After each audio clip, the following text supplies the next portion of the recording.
में मदीना के शहर में मेरे मौला से सज्जाद अपने घर के अंदर दाखिल हुए। सामने माँ वज़ू कर रही थी। माँ को वज़ू करता देख कर से सज्जाद अपने घर से बाहर चले गए। मौला सज्जाद घर से बाहर निकले। बीबी ने जाकर इमाम हुसैन से कहा कि लगता है मेरा सज्जाद मुझसे नाराज़ है, इसीलिए कि मुझे सलाम भी नहीं किया और मेरे पास भी नहीं आया। हज़रत इमाम हुसैन ने करीब बुलाकर पूछा, सज्जाद तूने अपनी माँ को सलाम भी नहीं किया और पास भी नहीं आया? तो रोकर अर्ज किया, बाबा मेरी माँ वज़ू कर रही थी और जब कोई मस्तूर वज़ू करती है तो अपने सर से चादर हटाकर सर का मसा करती है। अगर मेरी नज़र मेरी माँ के बालों पर पड़ जाती तो मैं मरने से पहले मर क्यों ना जाता। तो जो बेटा वज़ू करती हुई माँ का खुला सर नहीं देख सकता था, शामे गरीबा हज़रत ज़ैनब जैसी माँ हज़रत खुले हुए बालों से इमाम सज्जाद का कंधा हिलाकर फरमा रही थी, सज्जाद आंखें खोल, तेरे बाप का कातिल नेज़ा उठाकर हमारे ख़यामों में आ गया। हज़रत इमाम सज्जाद की आंख खुली। इमाम सज्जाद जैसे गैरतमंद इमाम ने जिंदगी में पहली मर्तबा हज़रत ज़ैनब जैसी माँ को बगैर बुर्के के देखा। दोनों हाथ अपनी आंखों पर रखे भाई और रोकर पूछा, फूफी अम्मा चाचा गाजी कहाँ गया? फूफी अम्मा मेरा चाचा अब्बास कहाँ गया? फूफी अम्मा मेरा पापा हुसैन कहाँ गया? इसे कहते हैं शामे गरीबा। इमाम सज्जाद ने बिस्तर से देखा, हज़रत ज़ैनब ने ख़याम का पर्दा उठाया। इमाम सज्जाद की आवाज़ आई, अस्सलामु अलैका या अबा अब्दुल्ला, बाबा अपने यतीम का सलाम कबूल करो। अज़ादारो, सारी जिंदगी में आले मोहम्मद का किसी भी नमाज का अव्वल वक़्त कज़ा नहीं हुआ, फजीलत का वक़्त कज़ा नहीं हुआ। नमाज तो बड़ी दूर की बात है, फजीलत का वक़्त भी कज़ा नहीं हुआ सिवाय शामे गरीबा के। अली की बेटियों की मगरिब की नमाज लेट होगी, वजह पूछोगे कि क्यों लेट होगी?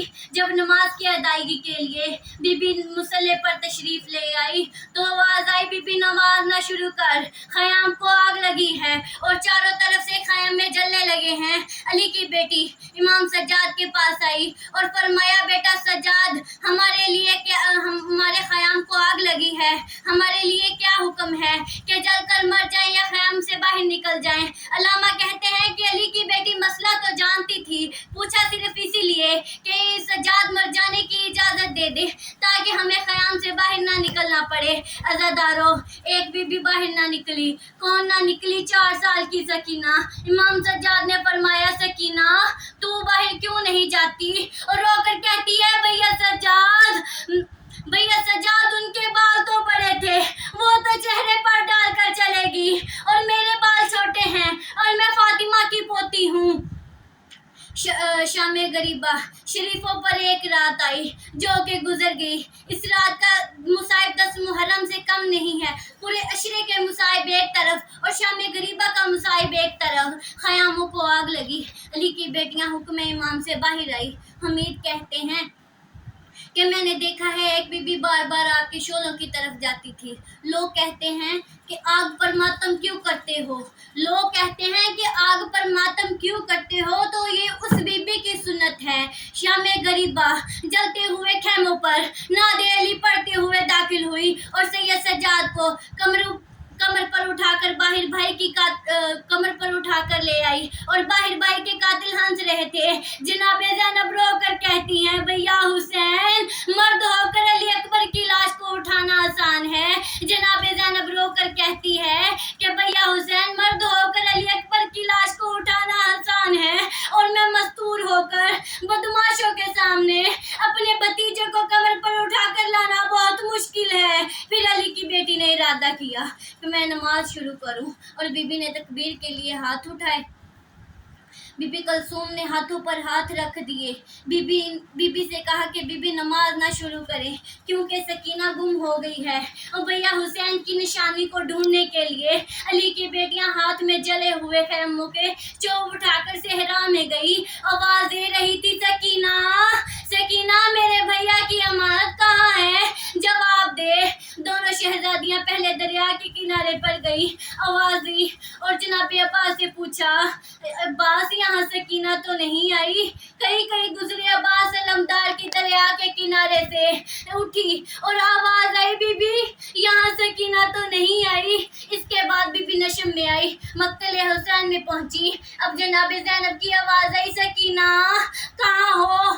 इमाम हुसैन की कटी हुई गर्दन से आवाज आई, आयशा बोलो। सकीना मेरे तीर निकालते निकालते मेरे पांव पर सर रखकर सो गई। इमाम ने फरमाया, बीबी ज़ैनब ने पूछा, भैया सकीना तो आपके सीने पर सोती थी, आज आपके तलवों पर सर रखकर क्यों सो गई? इमाम ने फरमाया, आई तो सीने पर सोने के लिए थी, लेकिन सीने में इतने तीर थे कि सकीना को सर रखने की जगह ना मिली। अज़ादाराने इमाम मजलूम सकीना मिल गई। अब बीबी ज़ैनब ने मगरिब की नमाज शुरू की। 9 भाइयों की लाश पड़ी हुई है। दरमियान में बीबी ज़ैनब आलिया ने एक फिक्रा कहा और रोकर कहती है, मेरे अल्लाह, मैं मसला तो जानती हूँ, मैं इमामों की बहन हूँ और इमाम की बेटी हूँ। मैं मसला तो जानती हूँ कि तू औरतों की नमाज बगैर पर्दे के कबूल नहीं करता, लेकिन मुझे माफ करना, अली अकबर का कातिल मेरे सर से चादर उतार कर ले गया। अली अकबर का कातिल मेरे सर से चादर उतार कर ले गया। अज़ादाराने इमाम मजलूम, इस रात के जुल्मों में से एक जुल्म है इमाम हुसैन की लाश का लुट जाना। बुजुर्ग ज़ाकिरीन फरमाते थे कि एक मलऊन है जिसका नाम है जमाल मलऊन। वो कहता है कि मेरी इमाम हुसैन की अंगूठी पर नजर थी। मैं इंतजार कर रहा था कि फातिमा का बेटा कत्ल हो और मैं इसके हाथ से अंगूठी उतारूं। बस ये मलऊन रात के अंधेरे में गरीब की लाश को ढूंढता ढूंढता इमाम हुसैन की लाश पर पहुंचा और इसने इमाम हुसैन की कई दफा अंगूठी उतारने की कोशिश की, लेकिन अंगूठी ना उतर सकी। कभी सोचता है कि जो अंगूठी पहनी जा सकती है, आखिर वो उतारी क्यों नहीं जाती? आखिर क्या हुआ था? इतने जख्म थे गरीब के हाथ पर कि जख्मों में वरम थे, वरम की वजह से अंगूठी नहीं उतरी। इस मलून ने अल्लाह का अर्श हिला दिया। ये मलून 2 पत्थर उठा कर ले आया। एक पत्थर पर इमाम हुसैन का हाथ रखा, खंजर को इमाम हुसैन की उंगली पर, और दूसरे पत्थर से ऐसा वार किया कि अंगूठी भी ले गया और उंगली भी ले गया। हजरत ज़ैनब भाई की लाश पर बयान करती रही और पूछती रही, भैया हुसैन, तेरी 5 उंगलियां कहाँ गई? भैया हुसैन, तेरा लिबास कहाँ गया? भैया हुसैन, तेरा सर कहाँ गया? अज़ादारों, एक फिक्रा पढ़ती हूँ। जितनी भी अज़ादार मेरी माँ बहनें बैठी हैं, अगर मुझे इमाम हुसैन की अज़ादार समझती हैं तो मेरी कसम पर यकीन करेंगी, ये मेरे सामने हजरत गाजी अब्बास अलमदार का आलम है। मैं जलालियों वालों की कसम खाकर कहती हूँ, शामे गरीबा की आग जली। आग की रोशनी में बच्चों ने देखा कि कोई इमाम हुसैन का सर उधर फेंकता और कोई इमाम हुसैन का सर उधर फेंकता। हजरत ज़ैनब ने मदीना की तरफ रुख किया और रोकर अर्ज की, नाना मेरा हुसैन शहीद कर दिया गया। और कत्ल के बाद गरीब के सर से मुसलमानों ने इन्ना लिल्लाहि व इन्ना इलैहि राजिऊन। सारे कह दो, सारे अपने हाथ अपने सरों पर रखो। सारे कह दो, अपने सर अपने हाथों पर रखो। मातमी अज़ादारों, ये अरबों में बेबसी की अलामत है। अरब अपना हाथ अपने सरों पर तब रखते थे जब उनका कोई चारा नहीं चलता और जब उनका कोई बस नहीं चलता था। और जिस तरह बीबी ज़ैनब ने इमाम हुसैन को ज़िबा होता हुआ देखकर हज़रत ज़ैनब ने अपने दोनों हाथ अपने सरों पर रखकर फरमाया, नाना अब ज़ैनब का कोई बस नहीं चलता। मातमे हुसैन।